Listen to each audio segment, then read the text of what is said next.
Bonjour, je suis Dr Pépin de chez Chronos Médico-Esthétique. Aujourd'hui, je vais faire une démonstration d'injection de neuromodulateurs. Au Québec, on a 3 sortes officiellement approuvées. Donc, nous avons le Xéomin, le Dysport et le Botox, qui est le précurseur des neuromodulateurs.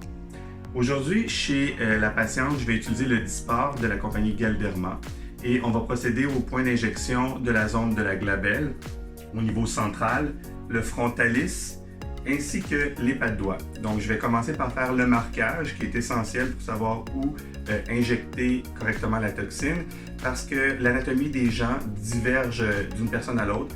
Donc, pour être sûr qu'on est dans des zones bien précises et qu'on ait les résultats optimaux, c'est bien important de repérer les bons muscles à injecter.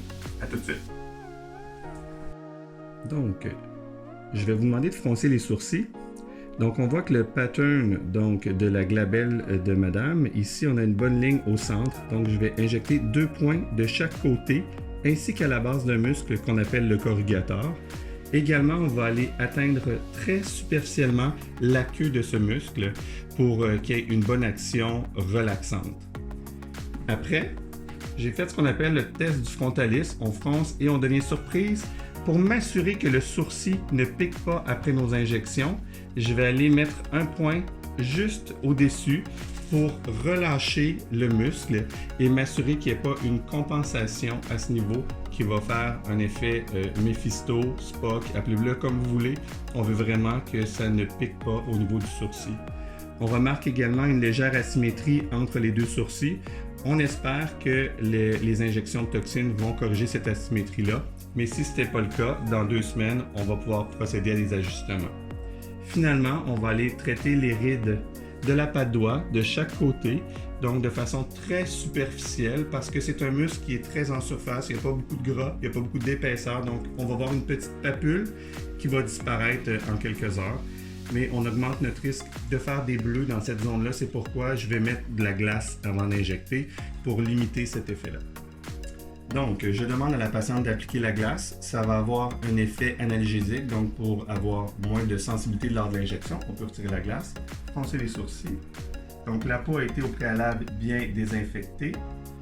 Le muscle de la glabelle ici, que j'injecte, le procérus, est un muscle très superficiel.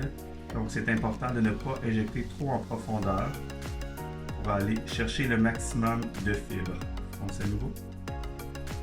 Relâcher.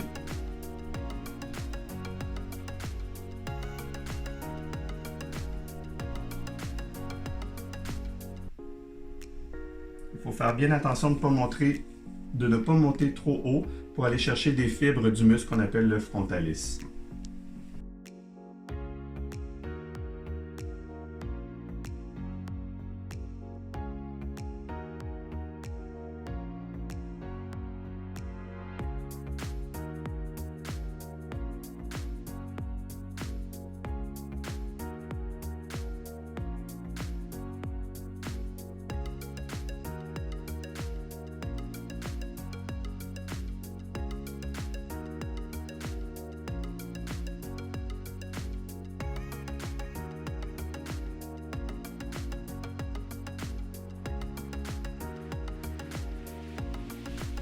Donc, on va faire des injections très superficielles, donc pour déposer la toxine sur le muscle du frontalis.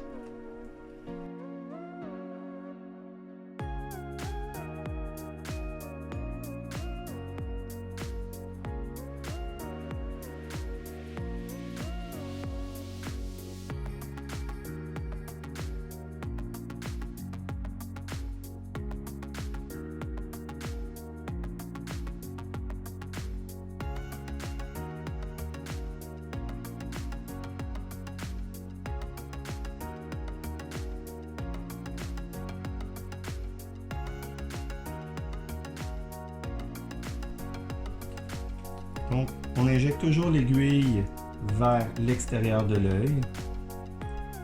Petite entrée ici, très superficielle. Doucement pour ne pas faire éclater les capillaires.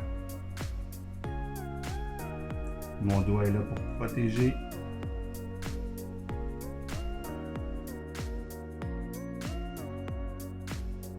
Juste déposer. On s'assure dans la zone du bas qu'on va pas trop bas ici pour pas aller atteindre le muscle qui est suspend ici le rebord de la lèvre. Donc pour pas paralyser ce muscle-là qui crée un affaissement.